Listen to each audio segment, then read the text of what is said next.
Ok, vamos lá? Soltar o áudio aqui.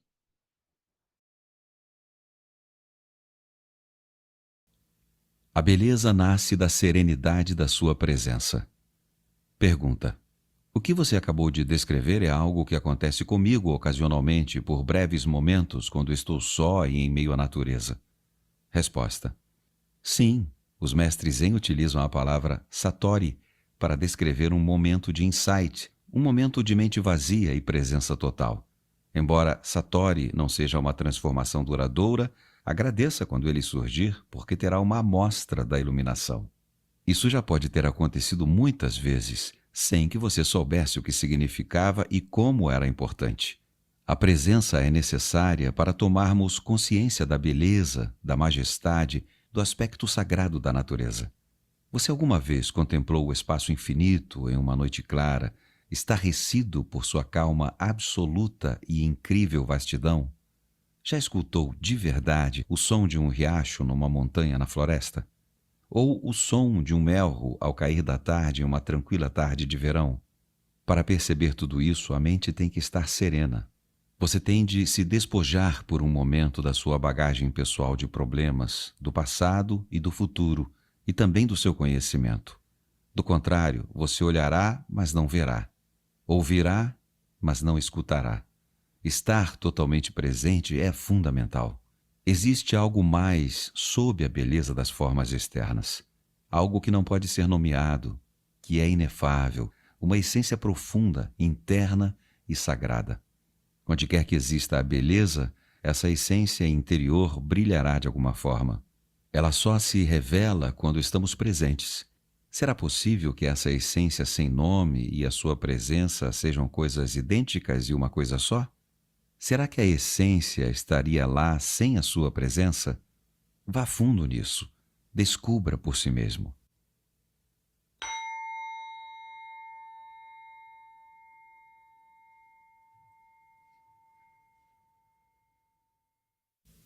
Quando você vivenciou esses momentos de presença, provavelmente não percebeu que, por breves instantes, esteve em um estado de mente vazia.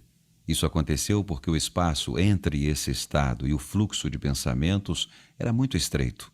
O seu satori pode ter demorado só uns segundos antes que a mente surgisse, mas ele esteve lá. Do contrário, você não teria vivenciado a beleza. A mente não pode reconhecer nem criar a beleza. Por alguns segundos, enquanto você esteve completamente presente, aquela beleza ou algo sagrado esteve lá. O pequeno espaço, sua falta de vigilância e a falha no estado de alerta impediram que você visse a diferença fundamental entre a percepção, a consciência da beleza sem pensamento e a nomeação e interpretação disso como um pensamento. O espaço de tempo foi tão pequeno que pareceu ser um simples processo. No entanto, a verdade é que, no momento em que o pensamento surgiu, tudo o que lhe restou foi uma lembrança dele. Quanto maior for o espaço entre a percepção e o pensamento, mais profundos seremos como seres humanos, ou seja, ficaremos mais conscientes. Muitas pessoas estão tão aprisionadas em suas mentes que a beleza da natureza não existe para elas. Podem dizer: que flor linda, mas é apenas um rótulo mental mecânico. Como elas não estão serenas, não estão presentes, não veem a flor de verdade, não sentem a sua essência. Do mesmo modo como não conhecem a si mesmas, não sentem a sua própria essência interior, sagrada. Como vivemos em uma cultura dominada pela mente, a maior parte da arte moderna, da arquitetura, da música e da literatura é desprovida de beleza, de essência interior, com raras exceções. A razão é que as pessoas que criam essas obras não conseguem livrar-se das suas mentes, nem mesmo por um momento. Portanto, nunca estão em contato com aquele lugar interior onde se originam a verdadeira criatividade e a beleza. A mente pode criar monstruosidades, e não só nas galerias de arte. Olhe para as nossas paisagens urbanas e terrenos baldios em zonas industriais. Nenhuma civilização jamais produziu tanta feiura. Vivenciando a consciência pura. Pergunta: presença é o mesmo que ser? Resposta: quando tomamos consciência do ser, O que de fato acontece é que o ser se torna consciente de si mesmo. Quando o ser toma consciência de si mesmo, isso é presença. Como o ser, a consciência e a vida são sinônimos. Podemos dizer que a presença significa a consciência se tornando consciente de si mesma, ou a vida tomando consciência de si mesma. Mas não se apegue às palavras e não se esforce para entendê-las. Não há nada que você precise entender antes de conseguir se tornar presente. Pergunta: compreendo o que você acabou de dizer, mas isso parece implicar que o ser, a realidade transcendental definitiva, ainda não está completo e que está passando por um processo de desenvolvimento. Será que Deus precisa de tempo para um crescimento pessoal? Resposta: sim, mas somente se visto da perspectiva limitada do universo manifesto.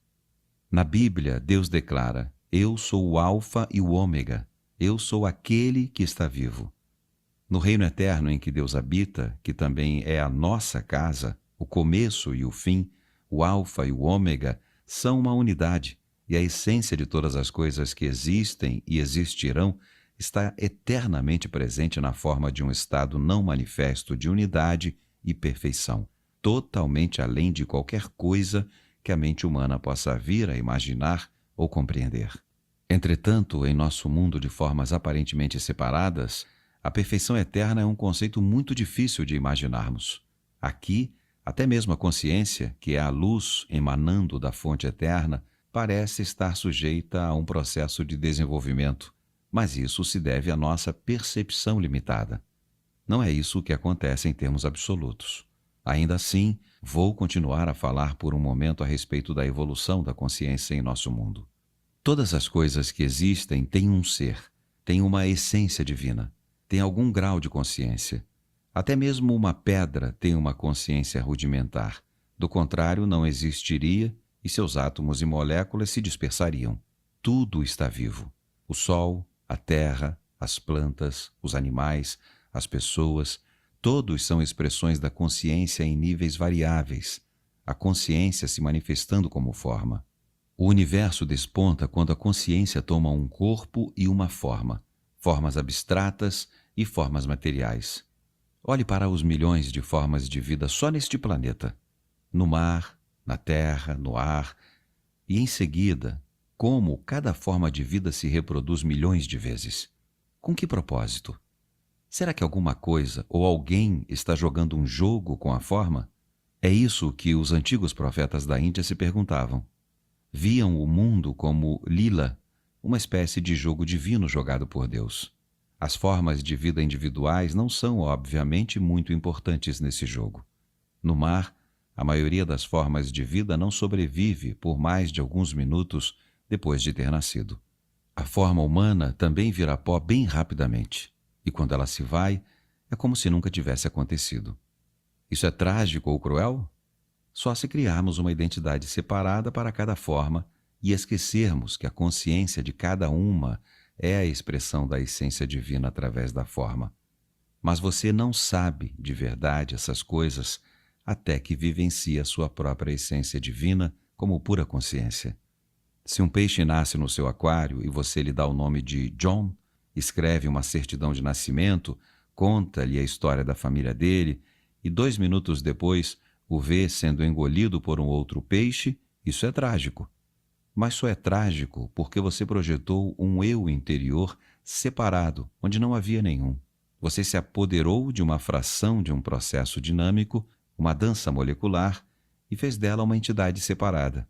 A consciência assume formas tão complexas para se disfarçar que acaba se perdendo completamente nelas. Nos dias atuais, a consciência está totalmente identificada com seu disfarce. Só se conhece como forma e assim vive com medo da destruição da sua forma física ou psicológica. Essa é a mente egóica, e é aqui que surge uma grave disfunção. Agora parece que alguma coisa deu errado em algum ponto ao longo da linha da evolução. Mas mesmo isso é parte da lila, o jogo divino. Por fim, a pressão do sofrimento criada por essa aparente disfunção obriga a consciência a se desidentificar da forma e a faz despertar do sonho da forma. Ela recobra sua autopercepção, mas num nível muito mais profundo do que quando a perdeu. Esse processo é explicado por Jesus na parábola do filho pródigo, que deixa a casa paterna, esbanja sua fortuna, vira um mendigo e então é forçado por suas provações a voltar para casa. Ao chegar, seu pai o ama mais do que antes. O estado do filho é o mesmo que anteriormente, ainda que não o mesmo. Tem agora uma dimensão adicional de profundidade. A parábola descreve uma trajetória a partir de uma perfeição inconsciente. Passa por uma aparente imperfeição e demonismo até chegar a uma perfeição consciente. Você consegue perceber agora a profundidade e a grandeza de se tornar presente como o observador da sua mente? Sempre que observamos a mente, livramos a consciência das formas da mente, criando aquilo que chamamos o observador ou a testemunha. Consequentemente, o observador, que é a pura consciência além da forma, se torna mais forte e as formações mentais se tornam mais fracas. Quando falamos sobre observar a mente, estamos personalizando um fato de verdadeiro significado cósmico, porque através de você, a consciência está despertando do seu sonho de identificação com a forma e se retirando da forma.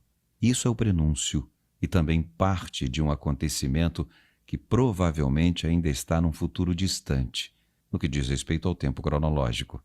Esse acontecimento é conhecido como o fim do mundo.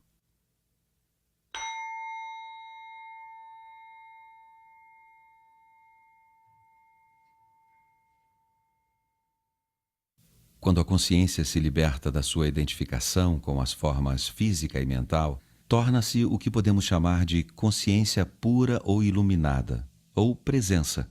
Isso já aconteceu com alguns indivíduos e parece que está destinado a acontecer em breve em uma escala muito maior, embora não haja garantia absoluta que vá acontecer. Muitos seres humanos ainda estão identificados com a mente e são governados por ela.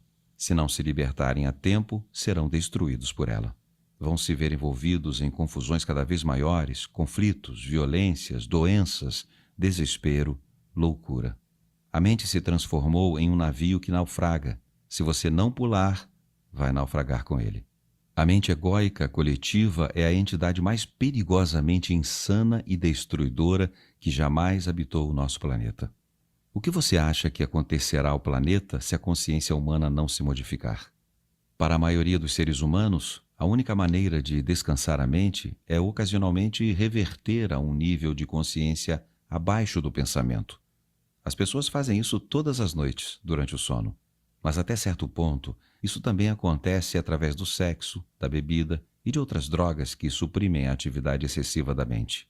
Se não fosse pela bebida, por tranquilizantes e antidepressivos, bem como pelas drogas ilegais, todas consumidas em grandes quantidades, a insanidade das mentes humanas seria até mais óbvia do que já é. Acredito que, impedida de usar drogas, uma grande parte da população se transformaria num perigo para ela mesma e para os outros. Essas drogas mantêm as pessoas paralisadas dentro da disfunção. Sua ampla utilização apenas retarda a ruptura das velhas estruturas mentais e o aparecimento de uma consciência superior. Enquanto os usuários individuais puderem obter algum alívio da tortura diária a eles infligida por suas próprias mentes, estarão sendo impedidos de gerar uma presença consciente o bastante para se elevarem sobre o pensamento e assim encontrarem a verdadeira libertação. Retornar a um nível de consciência abaixo da mente, que é o nível pré-pensamento dos nossos ancestrais distantes e também dos animais e das plantas, não é uma opção válida para nós. Não há como retornar. Se a raça humana tiver de sobreviver, terá de passar para o estágio seguinte. A consciência está se desenvolvendo por todo o universo através de bilhões de formas. Portanto, mesmo se não conseguirmos, não terá a menor importância numa escala cósmica. Nunca se perde um avanço na consciência cósmica. Ele simplesmente vai se expressar através de uma outra forma. Mas o simples fato de eu estar falando aqui e de você estar me ouvindo ou lendo é um sinal claro que uma nova consciência está ganhando espaço no planeta. Não há nada de pessoal nisso. Não estou ensinando nada a você. Você está consciente e está prestando atenção. Há um ditado oriental que diz: o mestre e o ensinamento juntos criam o ensino. Em qualquer caso, as palavras em si não são importantes. Elas não são a verdade, só apontam para ela. Falo num momento de presença, e enquanto falo, você pode querer se juntar a mim nesse estado, embora cada palavra que eu empregue tenha uma história e, é claro, venha do passado. Assim como todas as línguas, as palavras deste momento são condutoras de uma alta frequência de energia de presença, bem diferente do significado que elas transmitem como simples palavras. O silêncio é um condutor até mais potente de presença. Portanto, quando você me ouvir dizer estas palavras, perceba o silêncio entre e sob as palavras. Perceba os espaços. Ouvir o silêncio, onde quer que você esteja, é um caminho fácil e direto de tornar-se presente. Mesmo quando há barulho, há sempre um pouco de silêncio sob e entre os sons. Ouvir o silêncio cria imediatamente uma serenidade dentro de nós. Só a serenidade dentro de nós percebe o silêncio lá fora. E o que é serenidade, se não a presença? A consciência livre das formas de pensamento. Eis aqui a realização exata do que venho falando.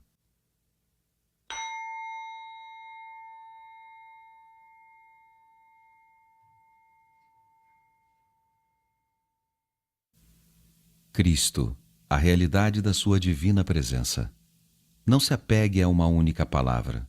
Você pode substituir Cristo por presença, se achar mais significativo. Cristo é a essência de Deus dentro de nós, ou o nosso eu interior, como às vezes é chamado no Oriente. A única diferença entre Cristo e presença é que Cristo remete à nossa existência divina, sem se importar se estamos ou não conscientes dela, ao passo que a presença significa a nossa divindade vigilante, ou a essência de Deus. Se admitirmos que não há passado nem futuro em Cristo, poderemos esclarecer muitos mal-entendidos e falsas crenças sobre ele. Dizer que Cristo foi ou será é uma contradição. Jesus foi. Foi um homem que viveu há 2000 anos e exerceu a sua divina presença, a sua verdadeira natureza. Suas palavras foram: antes que Abraão existisse, eu sou. Ele não disse: eu já existia antes de Abraão ter nascido. Isso significaria que ele ainda estaria dentro da dimensão do tempo e da identidade da forma. As palavras eu sou, utilizadas em uma frase que começa no tempo passado, indicam uma mudança radical, uma descontinuidade na dimensão temporal. É uma afirmação ao estilo Zen de grande profundidade. Jesus tentou transmitir diretamente e não através de divagações o significado de presença, de autorrealização. Ele foi além da dimensão da consciência governada pelo tempo e penetrou no domínio da eternidade. Foi assim que a dimensão de eternidade surgiu neste mundo. A eternidade não significa tempo sem fim, mas sim tempo nenhum. Assim, o homem, Jesus, se tornou o Cristo, um veículo de pura consciência. E qual é a própria definição de Deus na Bíblia? Será que Deus disse: eu fui e sempre serei? Claro que não. Isso teria conferido realidade ao passado e ao futuro. Deus disse: eu sou o que sou. Aqui não existe o tempo, só a presença. A segunda vinda do Cristo é uma transformação da consciência humana, uma mudança do tempo para a presença, do pensamento para a consciência pura, e não a chegada de algum homem ou de alguma mulher. Se Cristo estivesse para chegar amanhã, revestido de alguma forma externa, o que ele ou ela poderia nos dizer além do seguinte: eu sou a verdade, eu sou a divina presença, eu sou a vida eterna, estou dentro de você, estou aqui, eu sou o agora.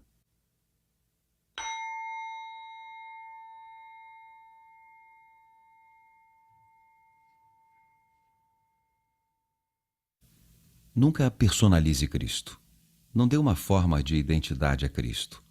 Avatares, mães divinas, mestres iluminados, os pouquíssimos que realmente são, não têm nada de especial como pessoas. Como não têm de sustentar o ego, defendê-lo ou alimentá-lo, são mais simples do que as pessoas comuns. Qualquer pessoa com um ego forte os olharia como insignificantes, ou mais provavelmente nem os veria.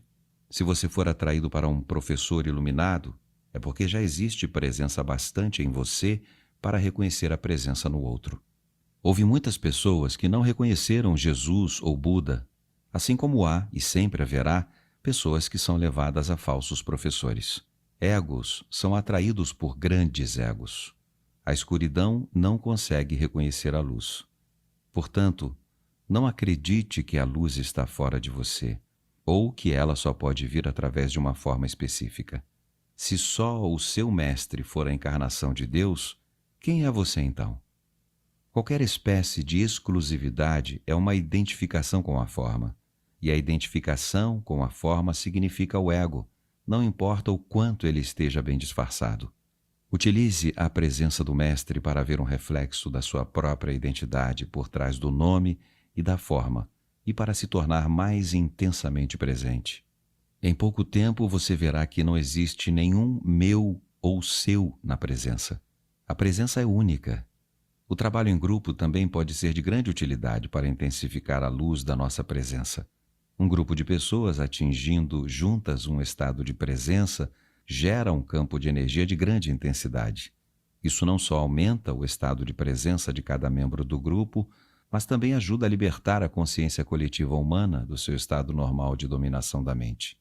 Essa prática vai tornar o estado de presença cada vez mais acessível às pessoas. Entretanto, a menos que um membro do grupo já esteja firmemente estabelecido na presença e consiga sustentar a frequência de energia desse estado, a mente pode facilmente voltar a dominar e sabotar os esforços do grupo. Embora o trabalho em grupo seja valioso, ele não é o bastante e você não deve depender dele, nem de um professor ou de um mestre, exceto durante o período de transição, quando você está aprendendo o significado e a prática da presença. Capítulo 6. O corpo interior. O ser é o seu eu interior mais profundo. Pergunta: você falou sobre a importância de existirem raízes profundas dentro de nós, habitando nossos corpos. O que quis dizer com isso? Resposta: o corpo pode se tornar um ponto de acesso para o domínio do ser. Vamos nos deter mais profundamente nisso agora. Pergunta: ainda não tenho certeza se entendi o que você quer dizer com ser. Resposta: água. O que você quer dizer com isso? Não estou entendendo nada. É o que um peixe diria se tivesse uma mente humana. Por favor, pare de tentar entender o ser. Você já teve lampejos significativos do ser, mas a mente vai sempre tentar espremê-lo dentro de uma caixa e colocar-lhe um rótulo. Isso não dá certo. O ser não pode se tornar um objeto de conhecimento. No ser, o sujeito e o objeto formam uma coisa só. O ser pode ser sentido como o eternamente presente Eu Sou, que está além do nome da forma. Sentir e, em consequência, saber que você é e permanecer nesse estado profundamente enraizado é o que se chama iluminação. É a verdade que Jesus diz que nos libertará. Pergunta: libertará do quê? Resposta: libertará da ilusão de que não somos nada mais do que o nosso corpo e a nossa mente. É nessa ilusão do eu interior, nas palavras de Buda, que está o erro central. Libertará dos inúmeros disfarces do medo, que é uma consequência inevitável dessa ilusão.